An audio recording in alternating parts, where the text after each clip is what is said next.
Hello and welcome to week 2 of Bus Adventures.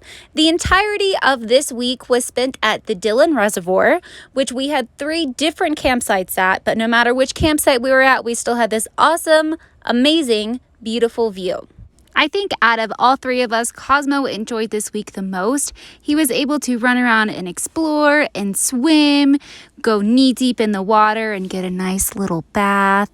He went on great walks every day through very scenic places, and each night when it was cold, he was wrapped up in a blanket to stay warm. Monday was Devon's big 25th birthday, so we drove into Breckenridge and we had a nice little lunch together. And Monday night I thought, I have these purple lights, let me hang them up, not knowing that gnats are attracted to purple lights. So we had swarms of them flying in the bus and it was very traumatizing for me.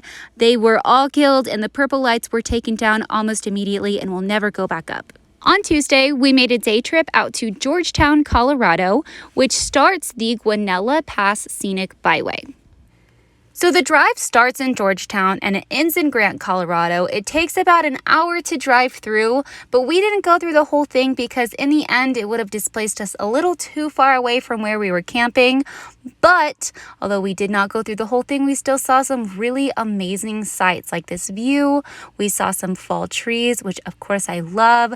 I love anything related to fall, and getting to see leaves changing was awesome. We stopped and had lunch in one of the most scenic places that I have ever eaten at. It had this beautiful view of the lake, trees, and mountains. After a few days outside, we were ready to hit the city on Wednesday, so we went to the Super Colorado Target.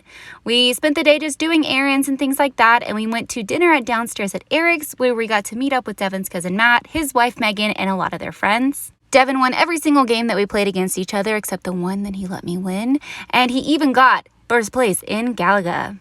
Thursday, we were ready to be back outside, and I took Cosmo down to this little beach that, instead of sand, it just kind of had giant sediments all over the place. Oh, what's that I'm pointing at? Is that our bus from the top of Sapphire Point? Yes. Yes, it is. It looked like a tiny little ant from the top of where we were at. But in all seriousness, Sapphire Point is absolutely gorgeous, and the chipmunks are just as cute.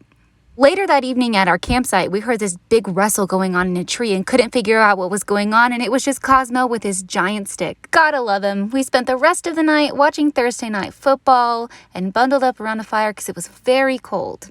Friday morning, we went out to the Dillon Farmers Market, and we were very lucky to actually get to go because it was the last one of the season. We got lots of good snacks and good beverages, including this fall kombucha I got. We got to sit down for a while and listen to some wonderful live music, and then we went out and had a good old big breakfast at Sunshine Cafe. Fast forward to Saturday, we went to an Oktoberfest in A-Basin. While we were there, we met a lot of really cool people, including this group of people who went to Oklahoma State that we ended up having dinner with. Overall, we had an amazing week seeing lots of great sights and exploring the area of Colorado.